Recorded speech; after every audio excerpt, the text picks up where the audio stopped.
Dialogue Paris-Prague, c'est le podcast de Radio Prague International, produit en collaboration avec le Centre tchèque de Paris et dédié à des personnalités au parcours entre Tchéquie et France.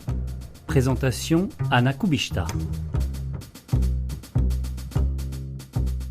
Karel Zlín, bonjour. Bonjour. Karel Zlín, de votre vrai nom, en fait, Karel Machalek, vous tirez votre Oui, bien sûr. pseudonyme de votre ville natale, c'est l'ancienne capitale de la chaussure Batia en tchèque. Vous êtes poète, plasticien, vous avez émigré en France en 1976, on y reviendra, vous vivez là-bas depuis. Et puis, au cours du second septennat de François Mitterrand, au début des années 1990, vous avez réalisé sur commande pour le parc du château de Rambouillet 2 sculptures monumentales. On en parlera évidemment tout à l'heure. Nous aurons l'occasion d'en reparler donc. Mais pour commencer, Karel Zlín, pourquoi ce changement de nom de famille? Pourquoi ce pseudonyme? Eh bien, après la guerre, après cette putsch communiste 1948, ils ont changé le nom de ma ville natale, Zlín, à Gottwaldov. À l'époque, j'ai déjà envoyé mes textes à Brno, chez monsieur, un poète qui s'appelle Mikulášek, sous le nom Karel Zlín, parce que j'ai pensé que c'est pour toujours, que c'est pour éternité, ça va être complètement gommé. Maintenant, la ville va devenir Gottwaldov. J'ai pas supporté ça. Eh bien, parce qu'on a eu la chance de récupérer ce nom Zlín. En tout cas, je suis pas Zlín en France, je suis Zlén. De toutes les façons, oui. Parce que être Zlín, je dois avoir E derrière N. Eh bien, c'est seulement pour expliquer, mais à l'époque, j'ai eu, je ne sais pas, peut-être 16 ans ou 17 ans, c'est-à-dire je porte ce nom depuis des années 40. Alors justement, vous êtes né en 1937, si je ne me trompe pas, dans cette ville de Moravie, Zlín, oui. Plus tard Gottwaldov. Donc c'est la ville de Bata, hein, on le disait tout à l'heure, les chaussures. Vous avez un exemplaire de Méthusalem devant vous. C'est une ville qui a une identité quand même assez forte, hein, puisqu'elle est liée justement à ce projet entrepreneurial des chaussures Bata, et puis on pense aussi aux ateliers de cinéma hein, de Zlín. Bien sûr, Et ça vous a marqué de grandir, de passer ces premières années justement de votre vie dans cette ville avec une identité aussi forte? J'habitais pas loin de l'école des arts, pas l'école industrielle des arts comme à Uherské Hradiště, mais l'école des arts. Et mon père a connu tous les professeurs, c'est-à-dire Horoch, Abarta, Makovský. Eh bien, j'ai eu 50 mètres pour aller dans cette école. Et je savais depuis toujours que je vais fréquenter cette école. Mais quand j'ai réussi à faire l'examen, on a déplacé cette école à Uherské Hradiště. J'ai beaucoup regretté parce que c'était un bâtiment beaucoup plus agréable que le bâtiment que j'ai fréquenté à Uherské Hradiště. J'ai vu, quand j'ai visité avec mon père à l'époque, c'est-à-dire dans les années 40, au début des années 50, les tableaux de Štýrský et Troyen, ça me marquait beaucoup. Bien sûr, deux grands peintres surréalistes. D'ailleurs, oui. Troyen, on parle beaucoup d'elle ces temps-ci. Hein. Oui, bien sûr. C'est seulement pour vous dire que j'ai fréquenté cette école qui a duré 4 ans. Et depuis 3e année, j'ai réussi à faire les examens à l'école Beaux-Arts à Prague. Mais mon père m'a dit, tu dois faire l'examen, c'est-à-dire maturité, comme les Tchèques. Le baccalauréat, oui. Oui. Eh bien, j'ai écouté mon père. Eh bien, j'ai eu une année de retard, mais bien sûr, après j'ai intégré l'école Beaux-Arts à Prague. Je l'ai fait.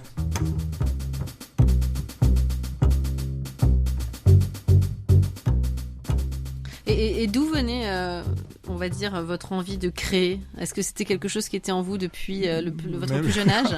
Depuis 5 ans, j'ai observé mon père, parce que mon père a été employé, il a gagné chez Bata une affiche qu'il a créée dans les années 30. Bon. Et mes parents, ils ont habité Prague, mais ils se sont déplacés à Zlín. C'est comme ça que vous êtes né à Zlín. Oui. Et je suis né comme Tomáš Garrigue Masaryk. Il est mort en 1937. Je suis né dans cette ville, mais en 1937. Bon. J'ai beaucoup aimé cette ville parce que cette ville est très bien construite. Bien sûr, ce n'était pas quelque chose d'archaïque, tout a été construit, mais d'une manière assez agréable. Bon. Oui, c'est connu parce qu'en fait, ça a été construit presque à partir de rien, en fait. Oui, bien sûr. Et c'est oui. En grande partie justement grâce à Bata. Oui. Ouais.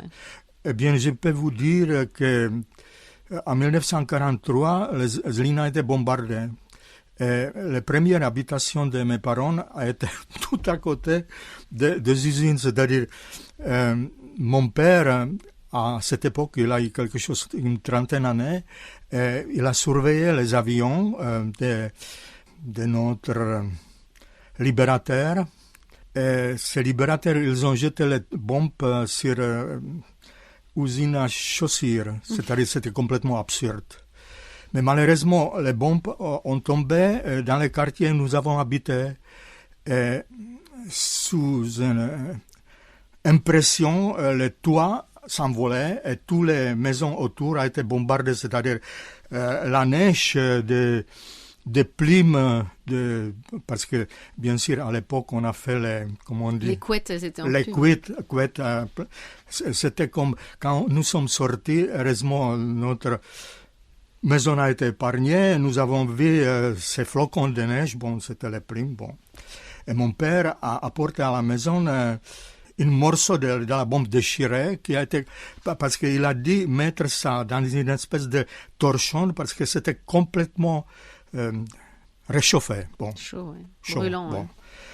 Ouais. Eh bien, je les souvenir comme ça. Et après, nous avons habité dans une maison qui a été construite parce que bon, ils ont fait beaucoup de. On a habité à côté des maisons de ces constructeurs de ces plus grands bâtiments à Zlín. On dit mrakodrap. Oui, le gratte-ciel. Gratte-ciel, oui. Eh bien, à côté, nous avons intégré ces maisons à côté de ces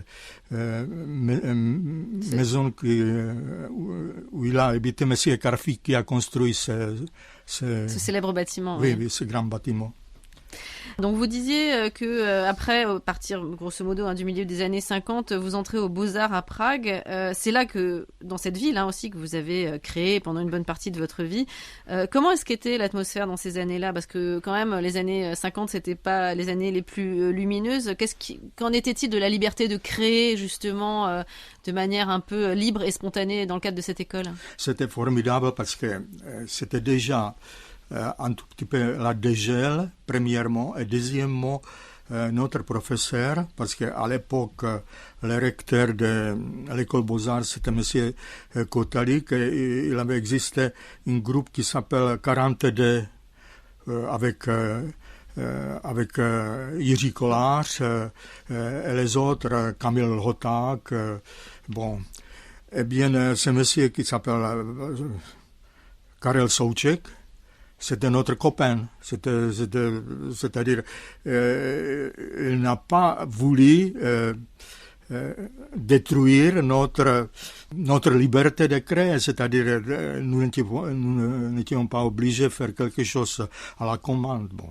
Donc il n'y avait pas d'instruction pour se conformer peut-être à des canons, on va dire, du réalisme socialiste. Non, pas du tout. C'était non. Donc c'était une fenêtre très libre en fait finalement dans ces années-là. Mais non, mais c'était pas possible parce que c'était l'école où il a enseigné Max Švabinský, Nechleba, les grands artistes, et comme ça, ces gens-là, ils n'étaient pas inclins, faire n'importe quoi. C'est-à-dire, c'était une exception parce que les autres écoles plus idéologiques, ils étaient bien obligés de suivre les pas des partis communistes, mais pas du tout l'école Beaux-Arts. Bon.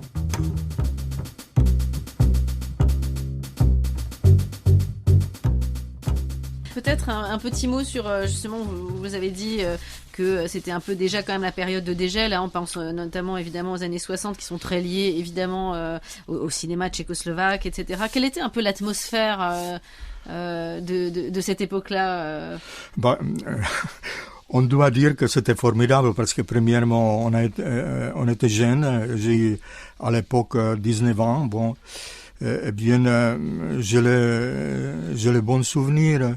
L'école a été fréquentée par cette metteur en scène, une dame qui s'appelle Chytilova, Věra Chytilova, bon. Qui est la réalisatrice des Petites Marguerites, oui. Oui. Eh bien sûr, nous avons sympathisé avec les philosophes, c'est-à-dire parce que nous étions obligés une journée de la semaine consacrée au service militaire. Comme ça, obligatoire, oui. Obligatoire. On n'était pas obligé de rester 2 ans, on a fait seulement 1 année de service militaire. Je répète, c'était assez agréable, mais tout le monde qui a vécu à cette époque-là un tout petit peu plus librement que les autres, il ne peut pas évoquer les souvenirs désagréables. Vous faisiez, il me semble, partie du cercle de Jindřich Chalupecki quand vous étiez à Prague. Chalupecki, oui. Historien, critique et théoricien de l'art, quelles étaient vos relations ? Alors, en 1976, vous êtes parti en France. Pourquoi la France et comment ? Dans quelles circonstances ? J'ai eu une espèce de malaise, resté dans toute ma vie dans un système oppression. Et comme ça, je cherchais à m'évader. Mais je n'étais pas obligé de faire quelque chose tarabiscoté parce que j'ai fréquenté l'association artistique Manes et il y avait deux messieurs, Bednařík et Lhota. Et après que j'ai reçu une invitation de la France, un docteur qui s'appelle Michel Texier, pour 6 mois. J'ai eu une permission légale de rester en France pendant 6 mois. Bon. Et pendant cette séjour à Paris, en France, j'ai fait connaissance avec un galeriste qui s'appelle Paul Gauzy, qui a une galerie à Lyon, qui s'appelle cette galerie Le Lutrin. Et il m'a dit, je te fais une exposition. Et cette exposition a malheureusement commencé les jours où j'ai dû rentrer à Prague après 6 mois de séjour en France. Eh bien, j'ai voulu légalement, j'ai demandé à notre ambassade Charles Floquet un prolongement de séjour. Ils ont dit, nous ne pouvons pas faire ça, vous devrez rentrer à Prague pour obtenir ces permissions. Mais cet galeriste, Paul Gauzy, il me donnait 3000 francs pour me soutenir, pour mon travail. C'est-à-dire, j'ai pas pu, comme ça, partir quelque part, laisser tout ça en l'air. Bien sûr. Et comme ça, j'étais obligé de rester en France. Finalement, vous êtes resté, vous n'êtes pas retourné en fait en Tchécoslovaquie. Comment est-ce qu'était la vie en France à la fin des années 70 pour un artiste ? Est-ce que vous avez réussi à rapidement peut-être faire des connaissances ? Alors vous parlez de ce galeriste, etc. C'était formidable. Tout le monde a été gai. J'ai eu constamment dans cet atelier. J'ai eu un atelier 62 rue du Louvre au 7e étage. C'était un bâtiment construit dans le style art moderne, le bâtiment complètement moderne. Et bien, j'ai eu 100 mètres atelier. Bon. Rue du Louvre, c'est pas mal. Rue du Louvre, oui. Et autour de ces ateliers, il y avait les rédactions des journaux comme Figaro, Nouvel Observateur, Le Point, tout ça. Et mon atelier a été fréquenté par les journalistes. Et un jour, un journaliste a dit, je vais vous amener, monsieur le président. Je me suis dit, bon, ben, d'accord, il parle comme ça. Ça, c'était dans les années 80, alors, ouais. Oui. Eh bien, un jour, samedi, je restais à mon atelier pour travailler et tout à coup le téléphone a sonné. C'était le secrétaire de monsieur Mitterrand, président de la République, a dit « Je vous passe, monsieur le président ». J'ai pris le téléphone et il me dit « Mes amis parlaient un tout petit peu à propos de votre travail. Est-ce que je peux venir visiter votre atelier ?» Il est venu dans mon atelier et à l'époque, pour possibilité de survivre, parce que je n'ai pas pu continuer à faire l'art informel en France, parce que depuis le début, j'ai essayé un tout petit peu, mais les Français, qu'ils n'ont pas compris cette expression qui a été complètement, pour nous, qui nous étions obligés d'être enfermés sans possibilité de sortir, c'est-à-dire qu'est-ce que c'était comme art, un tout petit peu schizophrène. Pour les Français, à l'époque, complètement décontracté, tout le monde a été gai, tout le monde a été sociable, plein de sourires. Je me souviens parce que ma femme, Jacqueline est médecin, il a eu les copains, on a organisé les soirées à mon atelier avec les autres médecins. Eh bien, tout a été formidable, cette atmosphère-là. Mais au fur et à mesure, je ne suis pas venu pour parler de la politique, mais je suis obligé un tout petit peu décrire la situation d'époque. Parce qu'au fur et à mesure que le temps a passé, la France a perdu toute industrie. Au lieu d'être un pays industriel, elle a voulu devenir le pays de service. Et c'était complètement à côté de la plaque. Parce que c'était des gringolades dans tous les domaines. Et malheureusement, c'est comme ça.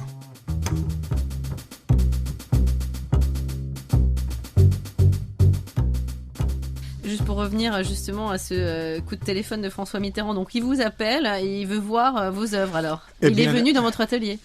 Eh bien, oui. Quand j'ai terminé cette période, essayer de montrer aux Français, c'est l'art pragois, informel. Je me suis dit, bon, tu dois faire quelque chose qui est compréhensible. À l'époque, j'étais jeune, j'ai fait quelques amis, les portraits, quelque chose comme ça. Monsieur Mitterrand, quand il a vu ça, il m'a amené sa fille Mazarine, à l'époque, elle a eu 8 ans. Eh bien, j'ai dessiné Mazarine, et Mazarine a dessiné moi, c'est-à-dire je le dessin de Mazarine. Eh bien, il m'a demandé, à l'époque, faire le portrait de Mazarine.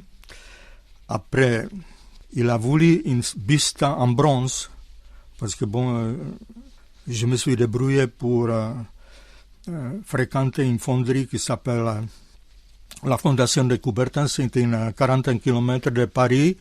C'était ancien château de l'été de la famille de Coubertin. Il y avait un formidable château du XVIIIe siècle. Et la ferme, tout a été transformé. On a construit une fonderie. Je dois dire la vérité, c'était pas seulement qu'il est venu une fois à mon atelier, mais je me suis rendu plusieurs fois à Élysée, et il s'est rendu plusieurs fois, et comme ça j'ai pu parler, j'ai pu obtenir ses commandes.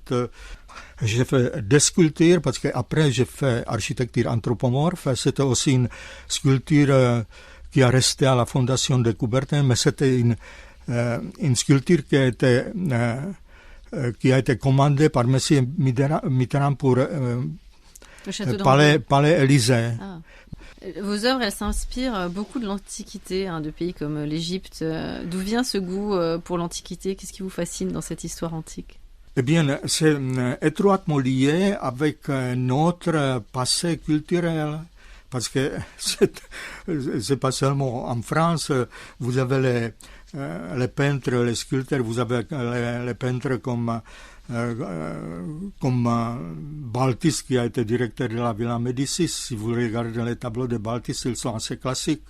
Parce que M. Mitterrand, quand il s'est installé au Palais Élysée, excusez-moi que je parle comme ça, mais il a évacué tous les tableaux qui ont été installés par M. Pompidou et il a mis Balthus au lieu des tableaux contemporains choisis par M.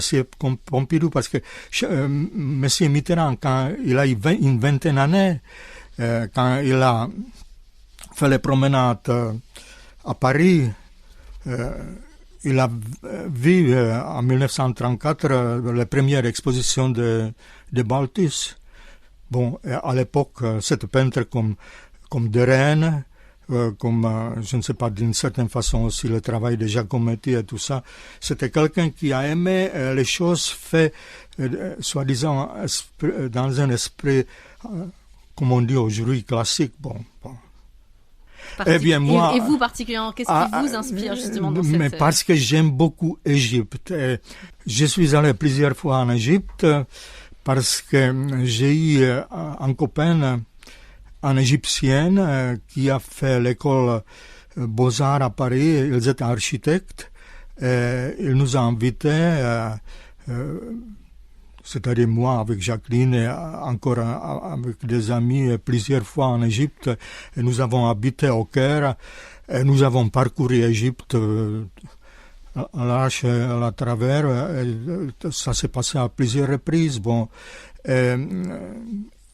la culture égyptienne est profondément précurseur de toute antiquité grecque ou romaine, c'est-à-dire c'est étroitement lié.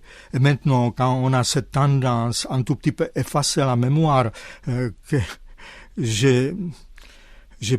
c'est complètement désolant de penser comme ça, parce que l'art européen est constitué sur la mémoire. On ne peut pas effacer ces mémoires.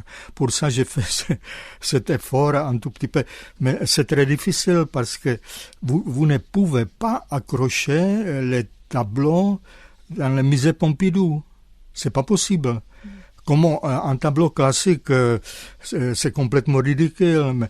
Mais, quand vous amenez les tableaux de Pollock ou les artistes américains comme Rothko, ça correspond avec ces architectures. Mais si vous mettez dedans les tableaux de Balthus, de Derain ou de Picasso, ça devient ridicule. Juste pour terminer tout doucement, en quoi votre départ de la Tchécoslovaquie pour la France, enfin pas votre départ, puisque en fait vous êtes resté sur place comme on disait tout à l'heure, en quoi est-ce que ça a changé et est-ce que ça a changé votre manière de créer? Mais ça me montre le contexte de la culture européenne parce que souvent les peintres, les sculpteurs qui ont resté sur place, qu'ils n'ont pas beaucoup voyagé, ils ont une obsession de modernité qui ne correspond pas avec la réalité. Parce qu'il y a beaucoup de peintres, par exemple, il y a maintenant à Paris les grands discours, parce qu'il y avait une branche des artistes qui sont frustrés, parce que on préfère montrer partout c'est l'art conceptuel. Et les artistes, je ne vais pas paraître comme un passéiste. C'est passé là. Bon. Je ne sais pas, la sculpture de Giacometti est tout à fait moderne. Bon. Et pourtant, c'est figuratif. On doit accepter une certaine idée que pour ne pas être déraciné, qu'on n'a pas droit à supprimer la mémoire. Parce que, excusez-moi, je vais peut-être être assez radical, mais la France existe depuis le millénaire, depuis Clovis, et la France n'existe pas depuis la Révolution française. Ça, c'est le grand problème spirituel et pour toutes, tous les gens honnêtes qui essayent de garder son pays. C'est tout à fait normal. Peut-être, pour terminer, quelle leçon est-ce que... pourriez-vous tirer peut-être du fait de vivre avec deux identités d'une certaine manière, tchèque et française, et deux pays, même si, comme vous le dites vous-même, vous vivez plus en France qu'en République tchèque, mais quand même.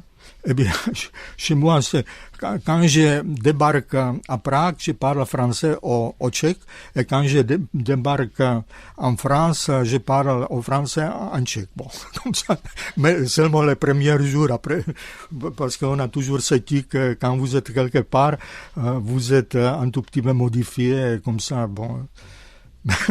C'est une jolie conclusion. Merci beaucoup, Karel Zlin. Merci beaucoup pour votre invitation.